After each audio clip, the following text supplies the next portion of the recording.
ቻትጂፒቲ ወይም ሌላ ማንኛውም ኤአይ ስትጠቀሙ የምትፈልጉትን መልስ አጥታችሁ ታውቃላችሁ?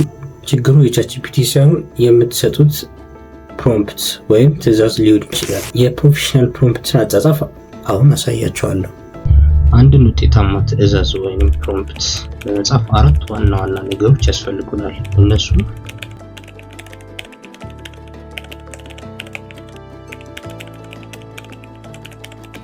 ለምሳሌ አዲስ አበባ ውስጥ ምርጥ መናፈሻ ያለበትን ቦታ እንዲነግረኝ ለኤአዩ እነግረዋለሁ።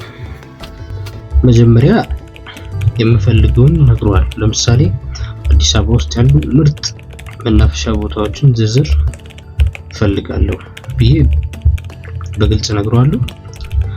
ግቡ ግልጽ መሆን አለበት ማለት ነው። በመቀጠል የመልሱ ቅርጽ ወይም የአውትፑቱ ፎርማት ምን እንደሚመስል እነግረዋለሁ ማለት ነው። የቦታውን ስም፣ አድራሻ በምን ልዩ እንደሆነ በዝርዝር አቅርብልኝ ብዬ ጠይቋለሁ። ይሄ ኤአዩ አላስፈላጊ መልሶችን እንዳያመጣ ያደርገዋል።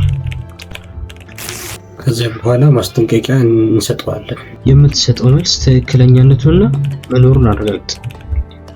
ይሄ የሌለ ነገር እንዳይጽፍ ያደርገዋል። በመጨረሻ ዝርዝር ሁኔታውን እናብራራለታለን። ዛሬ ሁሉ እንደመሆኑ በጣም በስራ የዛለ መንፈሴን ማደስ ፈልጋለሁ፣ ተፈጥሮ ይማርከኛል ብዬ እነግረዋለሁ። ከዛ ቆንጆ መልስ ይሰጠኛል ማለት ነው።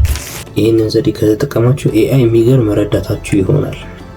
ለስራ፣ ለትምህርት እንዲሁም ለኮዲንግ የመሳሰሉት ፕሮምፕቶችን ስትጽፉ እነዚህን 4 ነጥቦች አስታውሱ።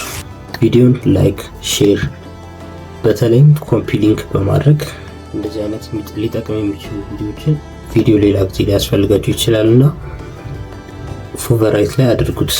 ምን አይነት ፕሮምፕት እንድጽፍላችሁ ትፈልጋላችሁ? ኮሜንት ላይ ጻፉልኝ።